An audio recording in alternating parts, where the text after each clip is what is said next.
Queridos hermanos, en este día jueves, el apóstol San Pablo vuelve a hablarnos en la primera lectura de esta carta a los romanos que estamos compartiendo durante estos días. Y lo hace como buen predicador usando una comparación de la vida ordinaria. Porque también esto hay que saberlo. Cuando hablamos de Cristo, cuando hablamos de nuestra fe, no busquemos lo extraordinario, donde muchas veces el hombre que ha perdido la capacidad de asombro no puede detenerse a contemplar la presencia de Dios, o cree sencillamente que queremos seducirlo por la espectacularidad.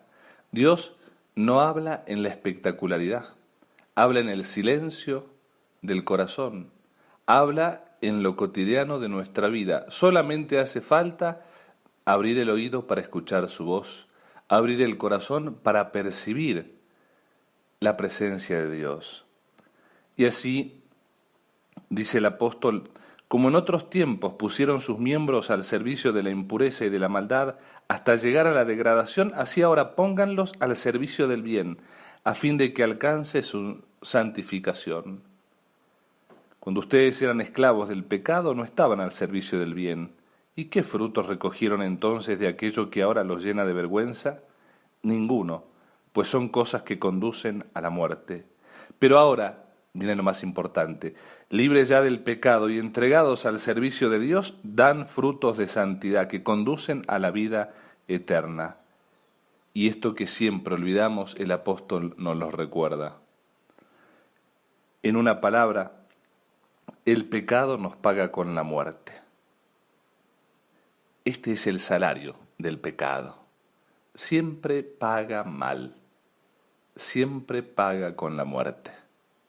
Por eso convertirse no es otra cosa que dejar atrás nuestra vida de pecado, esa vida que nos llevaba a la muerte, y disponernos a vivir en orden a la santidad. Disponernos a estar en camino para seguir a Cristo, para hacer que con nuestra vida toda alabemos, adoremos al Señor.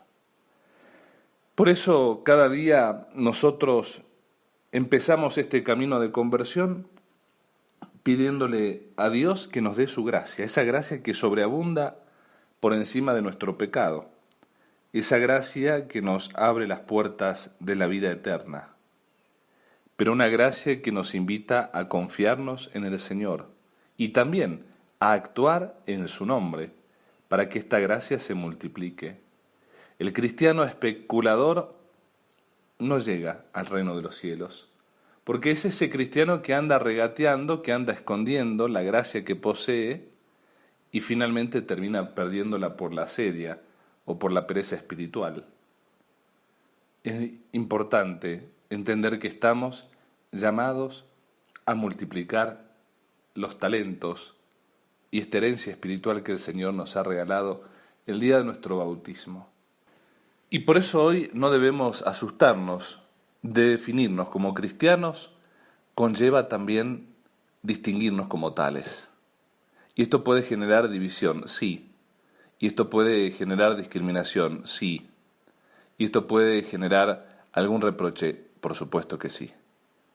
Bienaventurados seamos cuando se genere la división y dejemos claro, con nuestra vida, vivida en alegría, en caridad, en misericordia, que somos de Cristo y no que somos mundanos. Bienaventurados seamos cuando nos discriminen, porque tenemos una vida que no negocia la verdad, que no negocia el bien, que no manosea la inocencia, la pureza y tantas realidades que son loables y dignas de defender. Bienaventurados seamos cuando en definitiva demos el buen escándalo de la fe, es decir, una vida coherente que invita a que muchos hombres quieran creer. Y dejemos atrás nuestro pasado de pecado que nos ha pagado mal y aprovechemos este tiempo favorable de la gracia que nos invita a creer en la vida eterna, a esperarla y a trabajar por ella. Que Dios te bendiga, que tengas un muy buen día. Amén. A tus órdenes.